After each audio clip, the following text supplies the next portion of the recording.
জগতে এমন কোন দুলার কণার পরিমাণ স্থানও নাই যেখানে আল্লাহ বিরাজমান থাকেন না। আল্লাহ সর্বত্র বিরাজমান। তাহলে সব আয়াতের সারমর্ম কি হইল? সব আয়াতের সারমর্ম হইল জগতে এমন কোন স্থান নাই যেখানে আল্লাহ নাই। সব আয়াতের সারমর্ম হইছে না, জগতে এমন কোন স্থান নাই যেখানে আল্লাহ নাই। তাইলে আল্লাহ আরশেও আছেন, আসমানেও আছেন, জমিনেও আছেন, পাতালেও আছেন, পাহাড় পর্বতেও আছেন, সাগর নদীতেও আছেন। আল্লাহ সর্বত্র বিরাজমান। সম্মানিত ভিউয়ার্স, আসসালামু আলাইকুম। আল্লাহ তাআলা কোথায় আছেন? আল্লাহ কি সর্বত্র বিরাজমান, নাকি তিনি আরশে আজিমে সমাসীন? এমন একটি মৌলিক প্রশ্নের সমাধান এখন পর্যন্ত আমাদের দেশের আলেমগণ করতে পারেনি। কওমি অঙ্গনের আকীদার অত্যন্ত বিদগ্ধ একজন আলেম মাওলানা নুরুল ইসলাম অলিপুরি, তার মতে আল্লাহ তাআলা একেবারে সর্বত্র বিরাজমান এবং ধূলিকণাতেও রয়েছেন। অপরদিকে তাবৎ বিশ্বের অন্যান্য আলেমগণের মতে আল্লাহ তাআলা আরশে সমাসীন। এই বিশ্ব চরাচর নিয়ন্ত্রণ করার জন্য, সবকিছু দেখাশোনা করার জন্য আল্লাহ তাআলার কি সশরীরে উপস্থিত থাকতে হবে? সব জায়গায় তাকে নিজের সত্তা নিয়ে থাকতে হবে, নাকি তিনি আরশে আজিম থেকে সবকিছু নিয়ন্ত্রণ করতে পারেন? এমন একটি প্রশ্নের উত্তর জানার জন্য আমি বিষয়টি নিয়ে গবেষণা করেছি। প্রথমেই আমি দেখেছি কোরআন কি বলেছে এ ব্যাপারে, তারপরে হাদিস কি বলেছে, অতঃপর সাহাবারা রাদিয়াল্লাহু আনহু কি বলেছেন, তারপরে চার ইমাম কি বলেছেন এই ব্যাপারে। সেগুলো আজকে আপনাদের সামনে ধীরে ধীরে উপস্থাপন করব এবং সবশেষে আমাদের যুক্তি কি বলে। এই 5টি বিষয় থেকে আলোচনা করার পরে আমরা একটা সিদ্ধান্তে পৌঁছব আসলে আল্লাহ কোথায় আছেন এবং এই বিরোধ লাগার সমাধানটি কোথায়। কথা না বাড়িয়ে চলুন শুরু করি।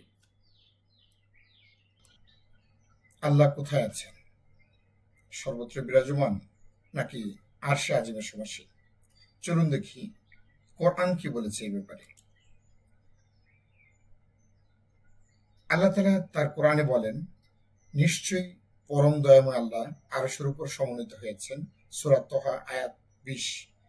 নিশ্চয়ই তোমাদের পালনকর্তা আল্লাহ, যিনি আসমান ও জমিন 6 দিনে সৃষ্টি করেছেন, অতঃপর তিনি আরশের উপর সমাসীন হয়েছেন। সূরা ইউনূস 10 নম্বর আয়াত। তোমরা কি নিরাপদ হয়ে গেছো যে আসমানে যিনি আছেন তিনি তোমাদের সহ ভূমি ধসিয়ে দিবেন না, অতঃপর তা কাঁপতে থাকবে। সূরা আল মুলক আয়াত 66। তারা তাদের উপরস্থ প্রতিপালককে ভয় করে এবং তারা যা আদেশ পায় তা পালন করে। সূরা আন-নাহল আয়াত 16। তারা ওইদিকে পবিত্র বাণীসমূহ আরোহণ করে। সূরা ফাতির আয়াত 35। অর্থাৎ কোরআনে কমপক্ষে 5টি জায়গায় বলা হয়েছে আল্লাহ তাআলা আসমানে আছেন, আরশে রয়েছেন। চলুন এবার দেখি হাদিস কি বলে। আল্লাহ কোথায় আছেন? মুআবিয়া ইবনুল হাকাম আল-সুলামি রাদিয়াল্লাহু তাআলা আনহু তার এক দাসীকে মুক্ত করতে চাইলেন। রাসূলুল্লাহ সাল্লাল্লাহু আলাইহি ওয়াসাল্লাম দাসীটির ঈমান পরীক্ষা করার জন্য তাকে ডাকলেন। রাসূলুল্লাহ সাল্লাল্লাহু আলাইহি ওয়াসাল্লাম তাকে জিজ্ঞাসা করলেন, আল্লাহ কোথায়? আইন আল্লাহ? সে উত্তর দিল, আসমানে। তিনি আবার জিজ্ঞেস করলেন, আমি কে? সে বলল, আপনি আল্লাহর রাসূল। তখন রাসূলুল্লাহ সাল্লাল্লাহু আলাইহি ওয়াসাল্লাম বললেন, একে মুক্ত করে দাও, কারণ সে মুমিন। হাদিস থেকে জানা যাচ্ছে, একটা মাত্র হাদিস থেকে, যেটা সহিহ মুসলিমের হাদিস 537 নম্বর হাদিস, যে আল্লাহ তাআলা পরীক্ষা নিচ্ছেন দাসীকে এবং তিনি পরিষ্কার বলছেন যে আল্লাহ আসমানে এবং আল্লাহ রাসূল সেটাকে সম্মতি দিয়ে তাকে মুমিন ঘোষণা করেছেন। বিদায় হজের দিন আরাফাতের ময়দানে লক্ষাধিক সাহাবীর উদ্দেশ্যে রাসূলুল্লাহ সাল্লাল্লাহু আলাইহি ওয়াসাল্লাম দ্বীনের বাণী পৌঁছে দেওয়ার সাক্ষ্য নিয়েছিলেন। অতঃপর তিনি তার তর্জনী আঙ্গুল আকাশের দিকে তুললেন এবং মানুষের দিকে ইশারা করে বললেন, হে আল্লাহ তুমি সাক্ষী থাকো, হে আল্লাহ তুমি সাক্ষী থাকো। এই তর্জনী আকাশের দিকে তোলার মাধ্যমে তিনি বুঝিয়েছেন আল্লাহ তাআলা আসমানে রয়েছেন। আল্লাহ কোথায় আছেন এই ব্যাপারে সাহাবা রাদিয়াল্লাহু আনহুদের মতামতগুলো চলুন জেনে আসি। উম্মুল মুমিনিন হযরত আয়েশা রাদিয়াল্লাহু আনহা এর উপর যখন অপবাদ ইফকের ঘটনা ঘটে, তখন আল্লাহ তার পবিত্রতা ঘোষণা করে আয়াত নাজিল করেন। পরবর্তীতে আয়েশা সিদ্দিকা রাদিয়াল্লাহু তাআলা আনহা বলেছিলেন, আমি আল্লাহর প্রশংসা করি যিনি 7 আসমানের উপর থেকে আমার পবিত্রতার ঘোষণা নাজিল করেছেন। হযরত জয়নাব রাদিয়াল্লাহু আনহু রাসূলুল্লাহ সাল্লাল্লাহু আলাইহি ওয়াসাল্লামের অন্যান্য আহ, স্ত্রীদের সাথে গর্ব করে বলতেন, তোমাদের বিয়ে দিয়েছে তোমাদের অভিভাবকেরা, আর আমার বিয়ে দিয়েছেন স্বয়ং আল্লাহ তাআলা 7 আসমানের উপর থেকে। অর্থাৎ আমার বিয়ে সম্পন্ন করেছেন 7 আসমানের উপর থেকে। সহিহ বুখারী হাদিস, হাদিস নাম্বার 74-20। তাহলে আমরা হাদিস থেকে দেখতে পাচ্ছি আমাদের সবচেয়ে বেশি হাদিস বর্ণনাকারী হযরত আয়েশা সিদ্দিকা রাদিয়াল্লাহু আনহা এবং রাসূলুল্লাহ সাল্লাল্লাহু আলাইহি ওয়াসাল্লামের স্ত্রী আম্মাজান, আহ, আহ, তিনি জয়নব রাদিয়াল্লাহু আনহু, তিনিও বলছেন যে আল্লাহ তাআলা 7 আসমানের উপর থেকে উপরে থাকেন। তো সাহাবাদের মতামতগুলো আরো আমরা একটু দেখে নিই। কোরআনের শ্রেষ্ঠ মুফাসসির ইবনে আব্বাস রাদিয়াল্লাহু আনহু বলেছিলেন, আল্লাহ আসমান এবং জমিন সৃষ্টি করার আগে তার আরশের উপর ছিলেন। ইমাম আয-যাহাবীর মুক্তাসরুল উলুম পৃষ্ঠা 95 থেকে আপনারা দেখতে পাবেন। উম্মুল মুমিনিন আয়েশা রাদিয়াল্লাহু আনহার মৃত্যুর পূর্বে তার প্রশংসা করতে গিয়েও তিনি বলেছিলেন, আল্লাহ তাআলা 7 আসমানের উপর থেকে আপনার পবিত্রতা অবতীর্ণ করেছেন। প্রখ্যাত সাহাবী ইবনে মাসউদ রাদিয়াল্লাহু আনহু মহাবিশ্বের বিশালতা বর্ণনা করতে গিয়ে বলেন, আরশ হচ্ছে পানির উপর আর আল্লাহ তাআলা আছেন আরশের উপর। তোমাদের কোনো আমলই তার নিকট গোপন থাকে না। সাহাবাদের বক্তব্য থেকে পরিষ্কার আল্লাহ তাআলা আরশের উপরে আছেন এবং 7 আসমানের উপরে।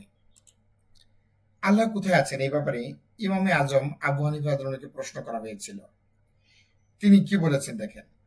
ইমাম আবু হানিফা রহমতুল্লাহ আলাই, তাকে যখন জিজ্ঞেস করা হয় যে কেউ যদি বলে আমি জানি না আমার প্রতিপালক আসমানে আছেন নাকি জমিনে আছেন, তার হুকুম কি, তিনি উত্তর দিয়েছিলেন সে কাফের হয়ে গেল।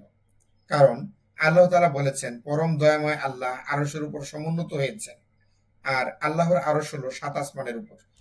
ইমাম আবু হানিফার বক্তব্য আমরা যারা অনুসরণ করি। এরপর তাকে আবার জিজ্ঞেস করা হলো, যদি কেউ বলে আল্লাহ আরশের উপর আছেন ঠিকই, কিন্তু আরশ আসমানে নাকি জমিনে তা আমি জানি না, এই কথা যদি বলে তাহলে তার জবাব কি হবে? তো ইমাম সাহেব বললেন, ইমাম আবু হানিফা বললেন, সেও কাফের, কারণ সে আল্লাহর আসমানে সমুন্নত হওয়াকে অস্বীকার করল। আর যে ব্যক্তি আল্লাহকে আসমানে থাকা অস্বীকার করে সে মূলত সত্যচ্যুত হলো। এইটার রেফারেন্স গুলো এখানে দেওয়া আছে। আল্লাহ কোথায় আছেন এই ব্যাপারে ইমাম মালিক রহমতুল্লাহ কি বলেছিলেন দেখেন। একবার এক ব্যক্তি ইমাম মালিকের মজলিসে এসে জিজ্ঞেস করলো, হে আবু আব্দুল্লাহ, আল্লাহ তো আরশের উপর সমুন্নত হয়েছেন, কিন্তু তিনি কিভাবে সমুন্নত হয়েছেন? প্রশ্নটি শুনে ইমাম মালিক রহমতুল্লাহ অত্যন্ত রাগান্বিত হলেন, তার কপাল বেয়ে ঘাম ঝরতে লাগলো। এরপর তিনি মাথা তুলে সেই বিখ্যাত ঐতিহাসিক জবাবটি দিলেন। জবাবটি হচ্ছে, আল্লাহর আরশের উপর সমুন্নত হওয়া বিষয়টি সুপরিচিত, কোরআন দ্বারা প্রমাণিত, কিন্তু তা কিভাবে বা কোন পদ্ধতিতে হয়েছে তা মানুষের বুদ্ধির অতীত, আর এই বিষয়ে বিশ্বাস স্থাপন করা ওয়াজিব। কিন্তু এ নিয়ে কিভাবে বা কেমন প্রশ্ন তোলা বিদআত।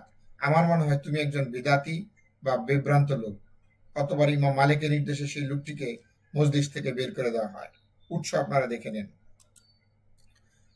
আল্লাহ কোথায় আছেন এই ব্যাপারে ইমাম শাফি কি বলেছেন। শাফি মাযহাবের ইমাম ইমাম মুহাম্মদ ইবনে ইদ্রিস আল শাফি রহমতুল্লাহ আলাই অত্যন্ত দ্ব্যর্থহীন ভাষায় সাহাবী এবং তাবেঈদের যুগের এজমা এবং ঐক্যমত বর্ণনা করেছেন।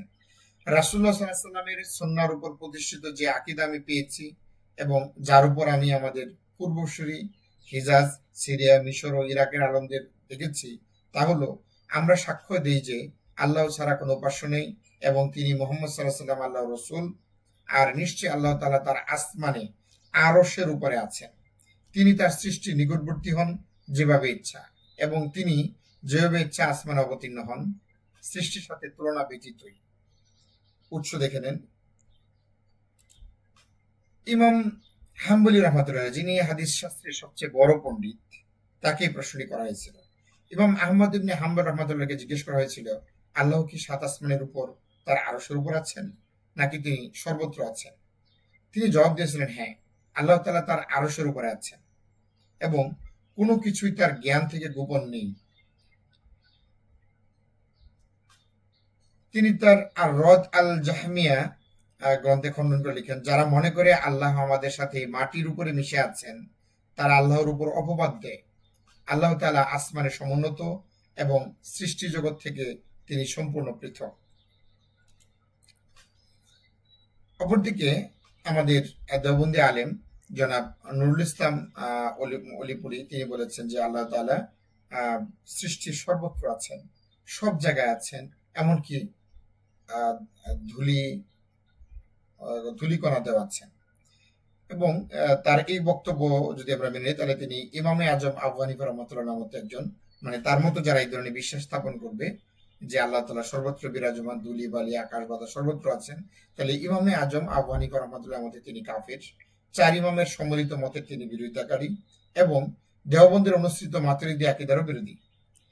তার নিঃসন্তান কামরুল ইসলাম বিন অলিপুরীর মতামত কিন্তু ভিন্ন।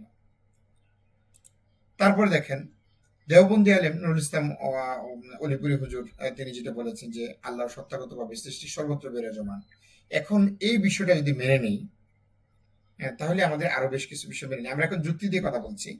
যদি আমরা মেনে নিই যে আল্লাহ সর্বত্র আছেন, তাহলে কি কি বিষয় আমাদের সামনে মানে প্রশ্ন উত্থাপিত হতে পারে?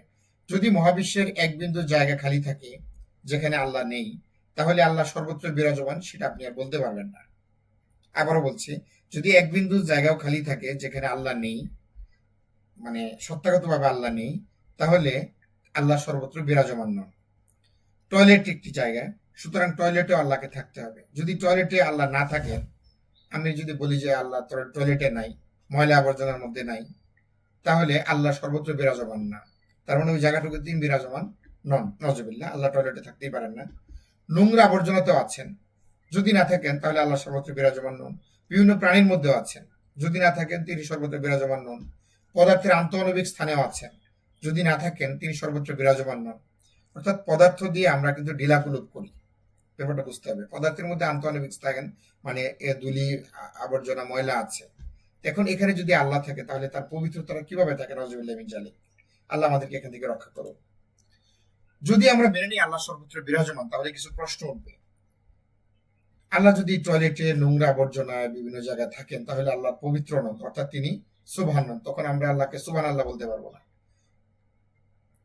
যদি প্রশ্ন উঠে যে আল্লাহ সৃষ্টি অনুর ফাঁকা স্থানে আছেন, সকল সৃষ্টি অনু দিয়ে তৈরি, ভালো করে খেয়াল করেন, যদি ধারণা করা যায় আল্লাহ অনুর ফাঁকা স্থানগুলোতে আছেন, তাহলে সকল সৃষ্টি কিন্তু অনু দিয়ে তৈরি। সেটা মানুষ হোক, পাথর হোক, জিন হোক, যাই হোক না কেন, অনু ব্যতীত কোনো কিছু সৃষ্টি হয় না। তো অনু দিয়ে যেহেতু সৃষ্টি, তাহলে আমরা যে মূর্তি বানাই, তাহলে মূর্তি, পাথর, সূর্য, গরু, বান্দর, মাজার, এগুলোর সামনে যদি, এগুলো তো অনু দিয়ে সৃষ্টি, তার মানে এগুলোতে আল্লাহ আছে। এগুলোর সামনে যদি কেউ সিজদা করে, তার মানে কি হলো? সে আল্লাহর সামনে সিজদা করছে। যেহেতু আল্লাহ সৃষ্টি সর্বত্র আছেন, আমরা যদি ধরে নিই, তাহলে আল্লাহর আকৃতি এবং আয়তন হবে কিসের সমান? মোট সৃষ্টির পরিমাণের সমান, অথবা তার থেকে কিছুটা বড় হবে। আবারও বলছি, শুনে ব্যাপারটা, আমরা যদি বলি আল্লাহ সৃষ্টির মধ্যে, সৃষ্টির সব জায়গার মধ্যে তিনি আছেন, তাহলে আল্লাহর আয়তন কতটুকু হতে পারে? সৃষ্টি যতটুকু, আল্লাহর আয়তন ততটুকু হবে। সৃষ্টির আকৃতি যেরকম, টোটাল আকৃতিটা, তাহলে আল্লাহর আকৃতি সেরকম হবে, অথবা তার থেকে কিছুটা বড় হবে। এখন প্রশ্ন হচ্ছে, যদি আল্লাহর আকৃতি সৃষ্টি সমান হয়, তাহলে আল্লাহর একটা আকৃতি আমরা পেয়ে গেলাম। আবার যদি সৃষ্টি থেকে আল্লাহর আকৃতি বড় হয়, তাহলে আল্লাহ আংশিকভাবে তার সৃষ্টির মধ্যে আছে, পুরোপুরি না। যেহেতু আল্লাহর আয়তন সৃষ্টি থেকে বড়, তাহলে সৃষ্টির মধ্যে আল্লাহর আংশিক অবস্থা আছে, বাকি অংশ সৃষ্টির বাইরে বিদ্যমান। এখন পৃথিবীতে আল্লাহ তাআলা কতটুকু আছেন খেয়াল করেন। পৃথিবী সূর্য থেকে 13 লক্ষ গুণ ছোট। যদি আল্লাহ সূর্যের মধ্যে পরিপূর্ণ থাকেন, তাহলে 13 লক্ষ ভাগের 1 ভাগ মাত্র পৃথিবীতে আল্লাহ তাআলার আছেন।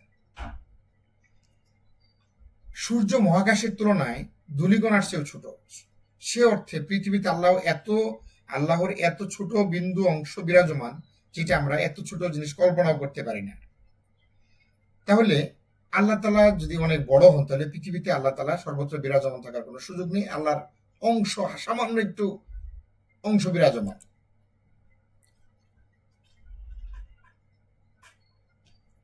আমাদের নুরুল ইসলাম অলিপুরি এবং আরো অন্যান্য যারা বলেন আল্লাহ সর্বত্র বিরাজমান, তাদের আল কোরআন থেকে কয়েকটি যুক্তি তারা ব্যবহার করেন। তার মধ্যে সূরা আরাফের 7 নম্বর আয়াতে আল্লাহ তাআলা বলছেন, আমি অবশ্যই তাদের কাছে পূর্ণ জ্ঞান সহ ভালো মন্দ সব কাজের বিবরণ পেশ করব, আর আমি তো কখনোই অনুপস্থিত ছিলাম না। অর্থাৎ আল্লাহ সর্বত্র উপস্থিত।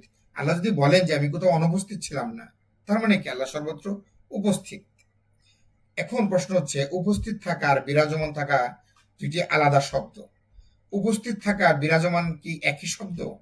আমরা যদি উপস্থিত থাকা আর বিরাজমান থাকার পার্থক্য করতে পারি, তাহলেই আমরা এটার একটা সমাধান বের করতে পারবো। আমরা এই উপস্থিত থাকা এবং বিরাজমান শব্দের পার্থক্য করবো ইনশাল্লাহ। তিনি আরো কয়েকটি আয়াত ব্যাখ্যা করেছেন, যেমন সূরা কফের সম্ভবত 16 নম্বর আয়াত থেকে তিনি বলেছেন যে আমি বান্দার স্মারকেরও নিকটবর্তী। তা আল্লাহ যদি বান্দার স্মারকেরও কাছাকাছি থাকে তাহলে তো আল্লাহ সর্বত্র বিরাজমান, এটা তিনি ধরে নিয়েছেন আর কি। যে এক জায়গায় বলছেন আল্লাহ কোথাও অনুপস্থিত না, আবার বলছেন আমি ঘাস মানে স্মারকেরও নিকটবর্তী।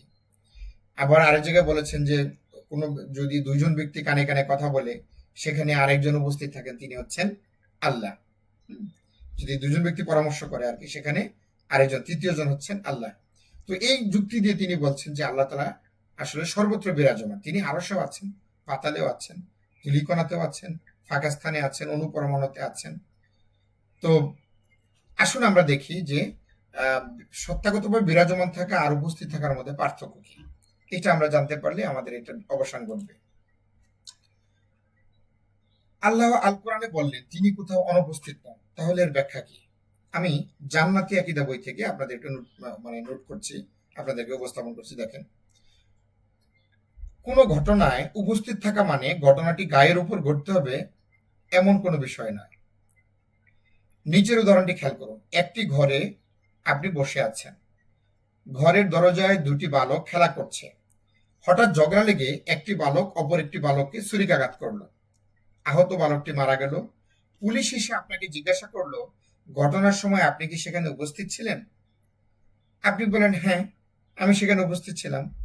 পুলিশ বলল আপনি দাবি করছেন ঘটনার সময় আপনি ওই ঘরে উপস্থিত ছিলেন, অথচ ঘটনাটি আপনার শরীরের উপরে ঘটায়নি। তবে আপনি কেন দাবি করছেন যে আপনি সেখানে উপস্থিত ছিলেন? জবাবে আপনি বললেন আমি সেখানে উপস্থিত ছিলাম দাবি করছি কারণ আমি নিজ চোখে ঘটনাটি ঘটতে দেখেছি, তাদের ঝগড়া ও কথা নিজ কানে শুনেছি। পুলিশ বলল তাহলে ঠিক আছে, আপনি সত্যিই সেখানে উপস্থিত ছিলেন, আপনি একজন সাক্ষী। আসলে কোনো ঘটনা উপস্থিত থাকা মানে না যে ঘটনাটা গায়ের উপরে ঘটতে হবে। উপস্থিত থাকা মানে হলো চোখের সামনে ঘটা। কারোর চোখের সামনে যদি কোনো কিছু ঘটে, তিনি যদি ঘটনাটা দেখতে পান এবং শুনতে পান, তাহলে তিনি সেখানে উপস্থিত ধরে নিতে হবে। অনুরূপভাবে মহান আল্লাহ তাআলা সকল সৃষ্টিকে সর্বদাই দেখেন, তাদের কথা শোনেন, তাদের আওয়াজ সবসময় শোনেন, সবকিছু তিনি নিয়ন্ত্রণ করেন, সবকিছু তার সামনেই ঘটে। আরশে থেকে আল্লাহ কোথাও অনুপস্থিত হন। একটা প্লেটের থালার মধ্যে খাবার রাখলে যেরকম আমরা দেখতে পাই সবকিছু একসাথে, ঠিক আল্লাহ তাআলা এরকম তার সৃষ্টি জগৎ তার সামনে এরকম একটা প্লেটের থালায় সাজানোর মতো। তিনি ওখান থেকে সবকিছু দেখেন, শোনেন, সবকিছুকে নিয়ন্ত্রণ করতে পারেন। উপস্থিত থাকার জন্য কোনো ঘটনা গায়ের উপর হওয়াটা জরুরি নয়। আপনি যদি উপস্থিত আল্লাহ তাআলা সর্বত্র উপস্থিত ধরে নেন, তাহলে আপনাকে ঢিলাকুলুপ করতে পারবেন না, আপনি হাঁটতে পারবেন না, আপনি কোথাও পর্চা পায়খানা করতে পারবেন না, আপনি আল্লাহকে আর তখন পবিত্র বলতে পারবেন না। আল্লাহ তাআলার পবিত্রতা বারবার ভুলুণ্ঠিত হবে এবং আল্লাহকে ছোট করা হবে। কোনো ব্যক্তি মূর্তি পূজা করে এসে বলবে যে আমি তো আল্লাহকে পূজা করেছি, ওখানে আল্লাহ আছে। একজন ব্যক্তি বান্দর পূজা এসে করে বলবে যে বান্দর ভিতরে তো আল্লাহ আছে। গরুর পূজা করে বলবে গরুর ভিতরে তো আল্লাহ আছে। তাহলে আমি আশা করব যে যারা বলেন যে আল্লাহ সর্বত্র বিরাজমান, তারা উপস্থিত থাকা এবং বিরাজমান শব্দের পার্থক্য যদি করেন, তাহলে আশা করি আপনাদের এই ভুলটা ভেঙে যাবে। তাহলে সবশেষে আমরা কি সিদ্ধান্ত পেলাম?